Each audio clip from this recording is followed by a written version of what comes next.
तो यहाँ पे ऑब्जर्व यही होता है, the pencil appear bent near the surface of the water. तो यहाँ पे हल्का टूटा हुआ सा, टूटा हुआ क्या मतलब, अब अगर ऐसे दिख रहा है फिर पानी में आने के बाद ऐसे दिख रहा है तो आपको लगेगा ही टूटा हुआ है। तो यही सब कुछ ऑब्जर्वेशन है। ये सब किस कारण है? ये सब हमारा रिफ्रैक्शन के कारण, नॉट रिफ्लेक्शन, रिफ्रैक्शन। ओके, अब चलिए आगे देखते हैं हमारा क्या है। अब यही एक्टिविटी है, इस समय एक्टिविटी थर्ड में भी बताया गया है। देखते हैं एक्टिविटी थर्ड में क्या बोलते हैं। Take a glass of water, look at a person whose face is enclose behind the glass of water, observe the shape of her and his face. तो जब आप सपोज करिए अपने छोटे भाई को एक ग्लास ले लीजिए, वाटर फिल्ड अप कर लीजिए। ओके, अब उसमें ऑब्जर्व क्या करिएगा, अपने भाई को जब रखिएगा तो उसका भाई का आधा चेहरा इधर दिखेगा, मीन्स उसके ओरिजिनल हाइट पे आधा चेहरा लगेगा। ये तो टूट गया क्या, इसके ब्रेक कर देगा, मतलब ये कुछ अलग तरह से दिखने वाला है। देखिए मैं आपको बताता हूँ। सपोज करिए ये आपका भाई का चेहरा है, तो ये कुछ इस तरह, जब सपोज करिए ये पार्ट हमारा जो है ये वाटर के ग्लास में आ जाता है, ये पार्ट हमारा ओरिजिनल एयर में है, तो ये पार्ट को तो आप यही दिखेगा। बट जो हमारा नेक्स्ट पार्ट आने वाला है, जो नेक्स्ट पार्ट आएगा वो आप कुछ इस तरह से हमारा बनेगा। देखिए इस तरह, यहीं पे आप देख रहे होंगे कि देखिए ये ऊपर है, ये भी ऊपर है, यहाँ पे ये नीचे आ रहा है, यहाँ पे ये इसके कंपेरिजन थोड़ा नीचे आ रहा है।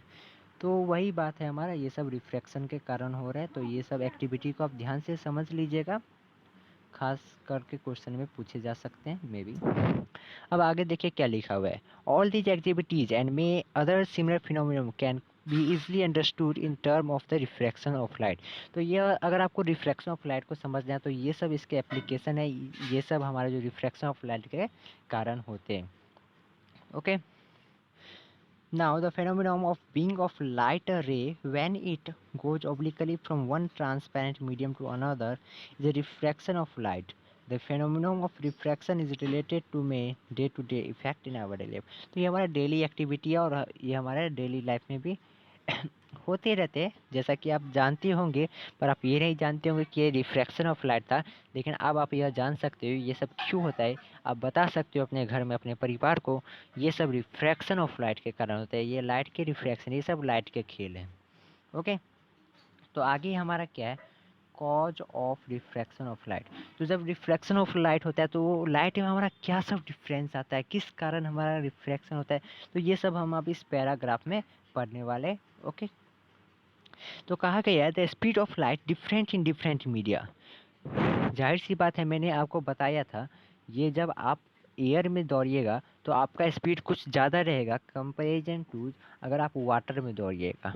ओके, आप ऑब्जर्व कर सकते हैं जब आप 100 मीटर जो है, ज़्यादा वाटर नहीं, सपोज कर लीजिए अगर इतना ही वाटर है, इतना लेयर के वाटर है, इसमें आपको बोले 100 मीटर दौड़ने के लिए आप टाइम ऑब्जर्व कीजिएगा, और ये हमारा खुला एयर है, अब इसमें दौड़िएगा 100 मीटर, तो टाइम में बिल्कुल 4 या 5 सेकंड का फ़र्क या 2 या 3 सेकंड का फ़र्क आएगा ही हमारा।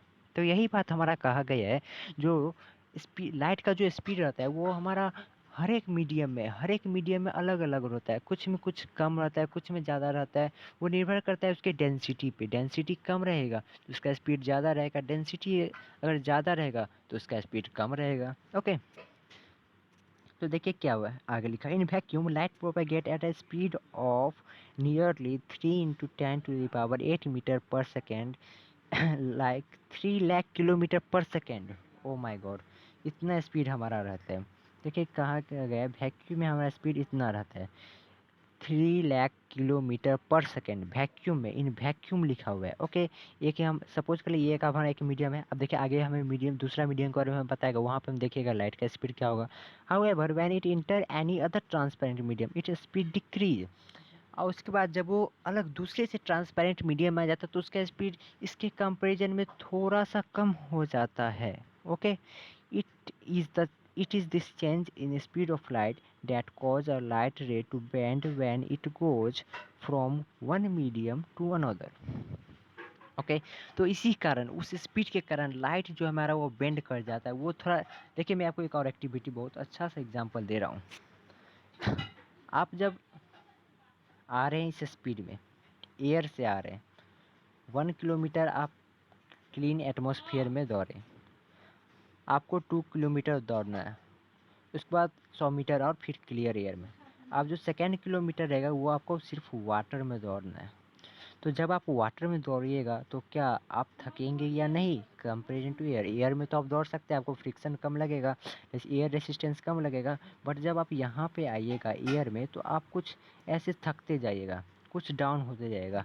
यहाँ पे आते आते आते लास्ट पॉइंट पे आप कुछ ऐसे हो जाइएगा, कुछ इस तरह से थक जाएगी। ये आपका सर हो जाएगा, ये आपका मुंह हो जाएगा, मीन्स थक जाइएगा, आप झुक जाइएगा। तो वही लाइट के साथ होता है। आप इस तरह से कंसेप्ट को अपने दिमाग में रख सकते हैं। जो लाइट जब हमारा एयर में रहता है तो वो पूरे ही अपने जोश में रहता है। बट जब वो हमारा ये वाटर में आता है तो वाटर को पार करते समय वो थक जाता है, थकने के कारण वो हमारा झुक जाता है। ये एक बहुत ही अच्छा ट्रिक है जो मैं आपको आगे भी बताने वाला हूँ, आप उससे समझ सकते हो। ओके, तो ये एक एग्जांपल मैं आपको ऐसा बताया हूँ जिससे आप ये पूरे चैप्टर के कंसेप्ट को जान सकते हो। आपको कोई भी प्रॉब्लम नहीं आने वाला होगा आगे। अगर आप यह एग्जांपल को अपने दिमाग में घुसा लोगे, आप इससे बहुत सारे आगे जो रूल, बहुत सारे लॉ आप समझ सकते हो। ओके, तो देखिए आगे हमारा क्या बताया गया लाइट के बारे में।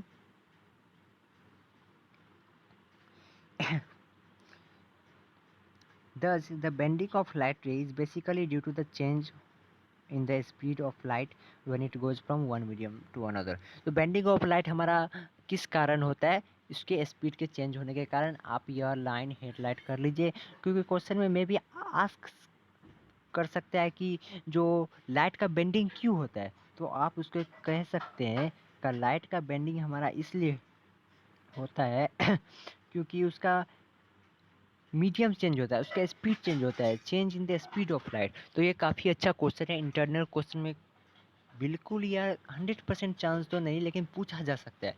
तो ये कुछ ज़्यादा बड़ा आंसर नहीं है जो आपको इसे याद करने के लिए 2 दिन 3 दिन लगेंगे। तो आप लिख सकते हो change due to change in speed lights are bending. Okay, तो the speed of light in a given medium is taken as a indicator of its optical density. तो लाइट का जो स्पीड रहता है हमारा डिफरेंट मीडियम में different, तो उसे एक इंडिकेटर से ऑब्जर्व किया जाता है। ऑप्टिकल डेंसिटी उसे हम बोलते हैं optical density. We say that the more is the speed of light in a given medium the less is the optical density.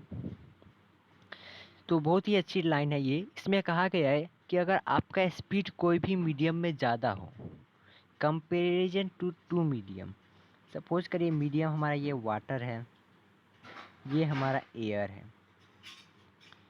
Okay, तो इसमें आपका स्पीड कम रहेगा। पहले यहाँ पर रुक जाइए, कुछ और एग्जांपल ले लेते हैं। सपोज करिए ये हमारा एयर है, ये हमारा वाटर है, तो इस लाइट का स्पीड यहाँ पे ज़्यादा हमारा रहेगा। तो देखिए लिखा हुआ है जहाँ पे स्पीड ज़्यादा रहेगा उसे हम ऑप्टिकली जो इंक्रीज, देखिए क्या लिखा है, the less in the optical density. Speed ज़्यादा तो लेस ऑप्टिकल डेंसिटी, इसी का अपोजिट हो जाएगा। स्पीड कम तो ऑप्टिकल डेंसिटी ज़्यादा। तो मैंने आपको पहले भी यह बताया था डेंसिटी, डेंसिटी आप अपने दिमाग में घुसा लीजिए। तो देखिए डेंसिटी हमारा क्या, डेंसिटी मतलब उसमें रुकावट ज़्यादा होगी, इस तरह से आप कुछ समझ सकते हैं। डेंसिटी ज़्यादा है तो इसमें रुकावट ज़्यादा होगी, तो स्पीड ऑफ लाइट इसमें बेसिकली कम हो जाएगी। डेंसिटी कम होगी तो इसमें डेंसिटी अगर कम होगी तो स्पीड को ऑफ लाइट इसके कंपेरिजन में इससे ज़्यादा होगी। तो आप इसे समझ सकते हो। तो इसी तरह से कुछ अच्छी अच्छी बातें हैं जिसे आप एग्जाम्पल के द्वारा समझ सकते हो। आगे क्या बताया गया है? We say that the more is the speed of light in a given medium, the less is its optical density, and vice versa. Vacuum or free space or air has the least optical density because the speed of light is maximum in vacuum. Okay, तो ऐसा आपसे पूछ सकता है question में कि जो जो हमारा ऑप्टिकली डेंसिटी जिसका ही बहुत ज़्यादा है, देखिए मैं क्वेश्चन ऑप्टिकल डेंसिटी जिसका बहुत ज़्यादा है, तो बेसिकली उसकी बात इससे हम यह कंसेप्ट ले सकते हैं कि लाइट का स्पीड उसमें ज़्यादा होगा। तो लाइट का स्पीड हमारा सबसे ज़्यादा अभी किस में पाया गया? वैक्यूम में, एयर में। तो स्पीड कितना है वैक्यूम में? 3 × 10⁸ मीटर पर सेकेंड। तो ओके, तो ये बात आप जान सकते हो, काफ़ी अच्छी लाइन है, इसे आप जो है नोट कर लीजिए। ओके ओके, तो आप इसे कॉपी में प्लीज़ प्लीज़ लिख लीजिएगा। आगे क्या कहा गया है? Of any two given media the one having a higher value of the speed of light it is refer as optically rare. अब देखिए एक और बात यहाँ से, जिसमें स्पीड हमारा ज़्यादा रहेगा उसको हम ऑप्टिकली रेयर या रेयर मीडियम कर सकते हैं। ऑप्टिकली रेयर या रेयर मीडियम समझिए, याद रख लीजिए। जिसमें स्पीड हमारा ज़्यादा तो ऑप्टिकली रेयर, जिसमें स्पीड कम तो ऑप्टिकली डेंसर। आपको मैं एक और बात बता दूं, डेंसर, अब डेंसर ही मतलब समझ लीजिए कि उसमें स्पीड हमारा कम रहेगा। डेंसर सुनने ही में समझ लीजिए, डेंसर स्पीड उसमें हमारा कम रहेगा। ओके, तो यहाँ से आप शॉर्ट नोट्स है ये हमारा इस पूरे टॉपिक का। Higher the optical density means optically denser medium तो lower the speed of light. Okay, lower optical density मतलब स्पीड हमारा ज़्यादा रहेगा, ऑप्टिकली रेयर मीडियम, रेयर मतलब स्पीड ज़्यादा, डेंसर मतलब स्पीड कम उस मीडियम में। ओके, अब यहाँ पे क्या गया है, representative values of speed of light in different medium. तो ये डिफरेंट डिफरेंट मीडियम में हमारा स्पीड का लाइट कहा गया है। तो देखिए speed of light in vacuum 3 lakh kilometre per second, air में approx 3 lakh kilometre per second लिया जाता है। तो इसको आप इक्वल कह सकते हैं, इक्वल होगा नहीं बट इक्वल हमने लिया। वाटर में देखिए स्पीड हमारा कम हो जाता है 2.25 into 10⁸ metre per second. Okay, अब ओरिजिनली ग्लास जो रहता है उसमें 2 lakh kilometre per second, sorry यहाँ पे 2.25 lakh kilometre per second. Diamond में हमारा सबसे, डायमंड जो हमारा सबसे डेंसर मीडियम है आपके अभी स्टडी तक, तो डायमंड का याद रख लीजिए 1.25 लाख किलोमीटर पर सेकेंड। तो याद तो आपको इस सब का रखना है, बट इस समय आपको क्लास 10 में इससे रिलेटेड न्यूमेरिकल है तो अभी आपको इतना न्यूमेरिकल इससे नहीं पूछा जाएगा। तो रिफ्रैक्टिव इंडेक्स के बारे में हम आगे पढ़ने वाले हैं क्योंकि काफ़ी बड़ा टॉपिक है हमारा, इसका डिफरेंट डिफरेंट टॉपिक हम पढ़ेंगे। ओके, तो थैंक यू वेरी मच।